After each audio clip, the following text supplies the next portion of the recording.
I walked into Walmart just like any other day, with my shopping list in hand. The familiar hum of fluorescent lights and the subtle buzz of conversation filled the air.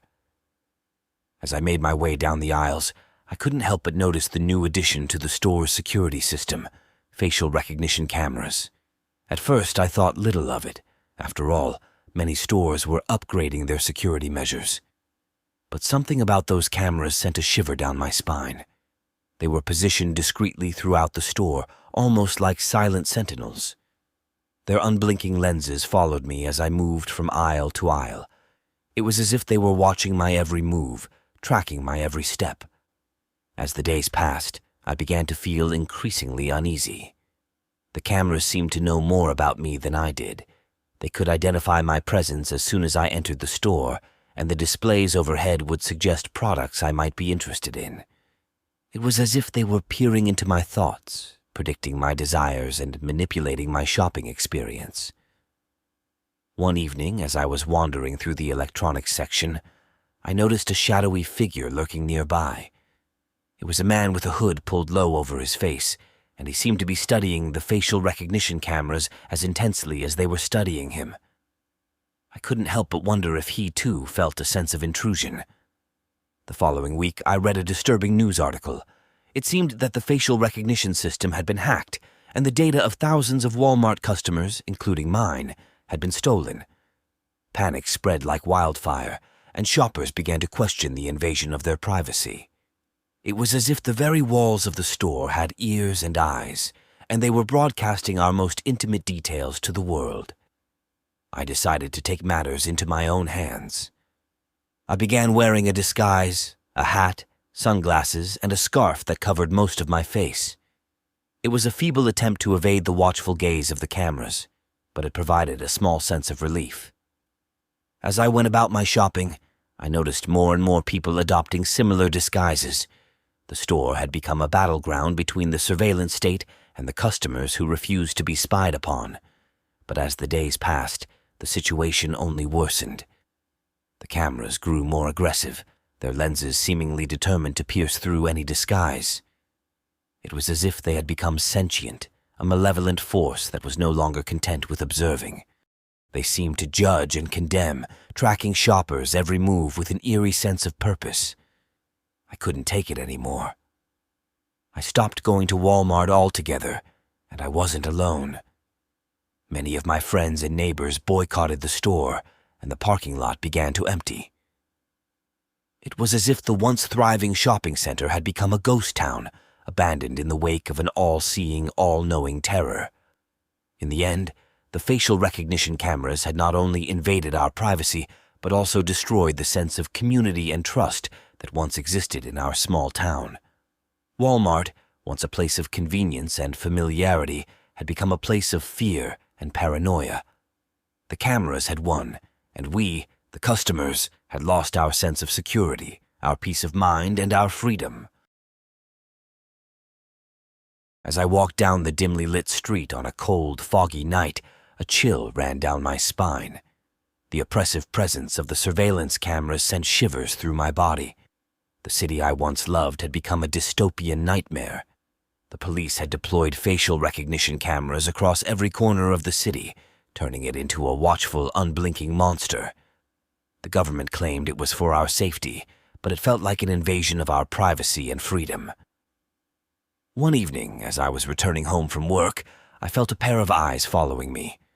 I quickened my pace, but it was futile. The cold, mechanical gaze of the cameras tracked my every move. The familiar sound of police sirens in the distance sent panic coursing through my veins. Without warning, a loudspeaker echoed through the streets. "Citizen, halt!" a robotic voice demanded. I froze, my heart pounding in my chest. The cameras had identified me as a potential threat, a mistake that could cost me dearly. Moments later, a squad car screeched to a halt in front of me, its red and blue lights flashing ominously. Armed officers jumped out, their faces hidden behind mirrored visors. I was surrounded, helpless. They demanded identification, and my trembling hands fumbled for my ID. The facial recognition system had made a grave error, mistaking me for someone else. But the officers paid no heed, their expressions cold and unfeeling. As they handcuffed me, I realized I had become a pawn in a game of fear and control. The city's inhabitants had been reduced to mere data points in a vast, heartless machine. I was taken away, never to be seen again. The horror of living in a city where facial recognition technology was abused by the police haunted me until the end of my days. The world had become a place where innocence was no longer a defense, and freedom was nothing but an illusion. As I walked into the local shopping center, I couldn't help but notice the new facial recognition cameras that had been installed all around the mall. They were sleek, almost inconspicuous, but their presence sent a chill down my spine. I'd heard about the controversy surrounding these invasive devices, but I never imagined they would invade my daily life in such a terrifying way. With every step I took, I could feel the digital eyes of those cameras following my every move. It was as if I had entered a dystopian nightmare. I watched as they tracked my face, identifying me, categorizing me, and perhaps even storing my data for who knew what purposes. The once bustling shopping center now felt like a sinister place, where our every move was being monitored and recorded. One day, I decided to confront the management about these cameras. I approached the customer service desk, my heart pounding in my chest. The representative there offered a rehearsed response, assuring me that the facial recognition technology was only used for security purposes and to enhance the shopping experience. But I couldn't shake the feeling that there was more to it than they were letting on.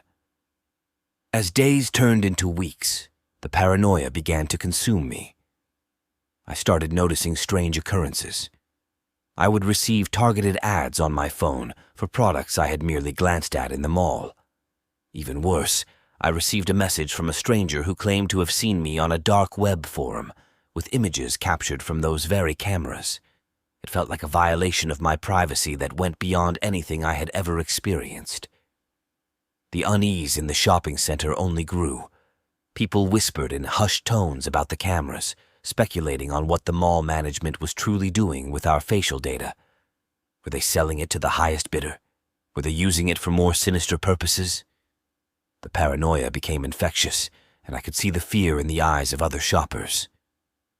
One fateful evening, as I was leaving the mall, I received a notification on my phone.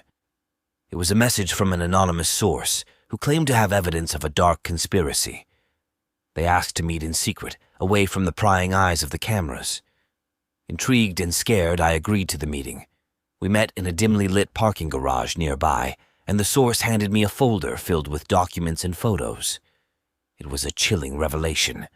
The mall's facial recognition system was not just for security. It was part of a larger scheme to collect and profile shoppers, their preferences, and even their vulnerabilities. The data was being sold to shadowy organizations, and there were rumors of blackmail and manipulation. As I delved deeper into the investigation, I uncovered a network of corruption and deceit that reached the highest levels of power. The shopping center had become a testing ground for a surveillance state that aimed to control and manipulate its citizens through the insidious use of facial recognition technology. I knew I had to expose this horrifying truth to the world, even if it meant putting my own safety at risk. The battle against the facial recognition cameras in the local shopping center had just begun, and the stakes were higher than I ever could have imagined.